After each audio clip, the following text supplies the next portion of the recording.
دا خبره زما عزتمند مکه وا چې ګینه هغه زمانه کې تصویر چې دی اصل فوټو هغه ته ویل کېږي چې په لاس باندې جوړي او دا خو د کیمرې تصویر دی نه زما عزتمند امدغه تصویر دی امدغه فوټو دی چې کوم پیغمبر ته حرام ویل دی عائشه رضی الله عنها فرمایي وای ما د نبی صلی الله علیه وسلم د پاره یو نمرقه یو کپڑا واغستله ما ویل زه د دینه به یو ساده یو بالغ به نه جوړ کما پیغمبر به ته جړم لګي او پاغي باندې بکینیم وای ما چې کله وګڼل هغه زمانه کې به تصویر څه ګلکاری و پېښه و نو چې نبی صلی الله علیه وسلم کله زما کمرې تر نوتو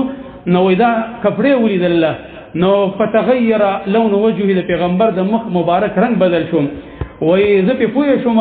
دا حالت مې ولید وای ما ویل چې و انی اتوب الی الله ورسوله یا رسول الله الله دا رسول ته توبه واتم فما ذا اذنبت زما څه غلطی ده ما څه ګناه کړی ده وای نبی صلی الله علیه وسلم را دوه فرمایي چې یا عائشه ما بال هذه النمره دا کپړه دي څنګه د کوم ځای نه راوړی ده وای ما ویل یا رسول الله اشتریتها لك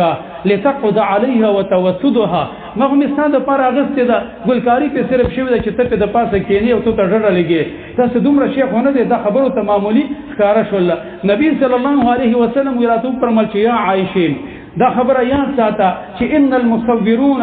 يعذبون يوم القيامه دا تصویر چې څوک جوړي دا فوټو چې څوک وباسي د ته به د قیامت پر ورځ باندې غټه سزا ملاويږي او به ویل چې وان البيت الذي فيه الصور لا تدخله الملائكه هغه کور ته چې کوم د ملائکه نه راځي چې په کوم کې تصویر او فوټو وي په کوم کې سپیوي زما عزتمند هغه کور ته ناراضي هغه مسجد ته ملائکه ناراضي هغه محفل ته ناراضي وجدات چې لاول بت پرستی هم د دې شینه شروع شوه چې هغه د پټوان غوندې هغه مورتين جوړ کړلې دغه وجد چې په انبیانو باندې په ملائکه باندې تصویر او فوټو دا څه بد لګيږي نبی صلی الله علیه وسلم یو صحیح روایت کې یو څو کسان جمع کړي چې دا سخت عذاب ولدي وان اشد الناس عذابا يوم القيامه د قیامت ورځ باندې د ټولو نه سخت ترين عذاب به هغه چي من قتل نبيا چې پیغمبر وجلی او قتله نبي یا پیغمبر علی ګدلی او دې چې کوم دی وجلی په جهاد کې په معرکه کې او دغه رنګ په جګړه کې دیم هغه کس او قتل احد والديه چې سړی په خپل مور او پلار کې یو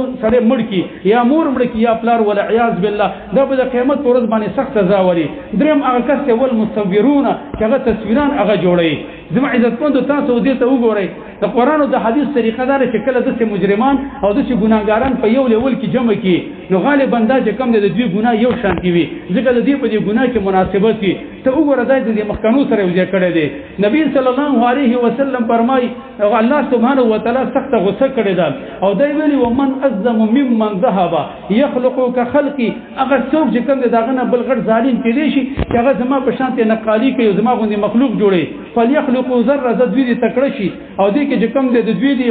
ذره جوړه کی فليخلقوا حبه او شعيره یو دانه یو وربشه زي تاسو دا جوړه کوي حدیث کې راغلی دوی ته په قیامت کې ویل کېږي چې زي احيو ما خلقت مسرا ژوندۍ کوي هغه چې تاسو دا کم تصویران هغه جوړ کړیو زما عزتمند دا خبره مکوه چې ګنیره دا هغه زمانه کې تصویر جدا و دا جدا دی هغه مکمل ختم شوی دی دا خو ترقی په کې راغلی هغه زمانه کې بت پرستی به کېدل په یو طریقه به جوړېدل اوس په دې زمانه کې زما عزتمند جدید ټکنالوژي ده مصنع او دغه رنګ کارخانې دي او ماشینری ده ترقی په یاري شي کې راغلی نبی صلی الله علیه وسلم فرمایلی دی وما من عام الا والذي بعده شر منه الرسنه کال چې راځي د مخکنی په مقابل کې هغه کې بشر زیات دي د دې حدیث مقصد دام ده چې د پیغمبر په زمانه کې کوم معاصی او ګناونه روسه زمانه کې بده ترقی به وکي او زما عزتمند د تصویران د څومره ترقی کړي زمونږ د معاشرینه زما عزتمند هغه د الله سبحانه و تعالی رحم هغه وتله ملائکه ناراضي او د هغه چا به سوي چې هغه ویډیوګانې جوړي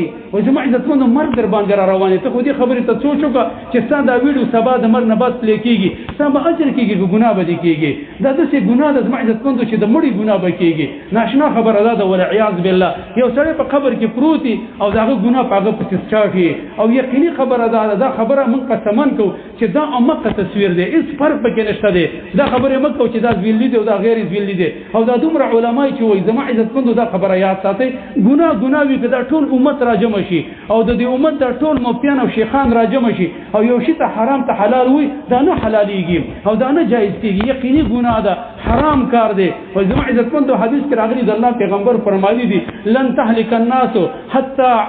يعذروا من انفسهم یو امت بنه هلاکیږي په ګناه باندې مگر الله به هلاکیږي چې کله د ګناه د جواز لپاره به وجه وي چې نه دا خدا وجه دا خود څه ده دیو جن زما عزتمند تاسو وګورئ په دې نیټونو باندې په دې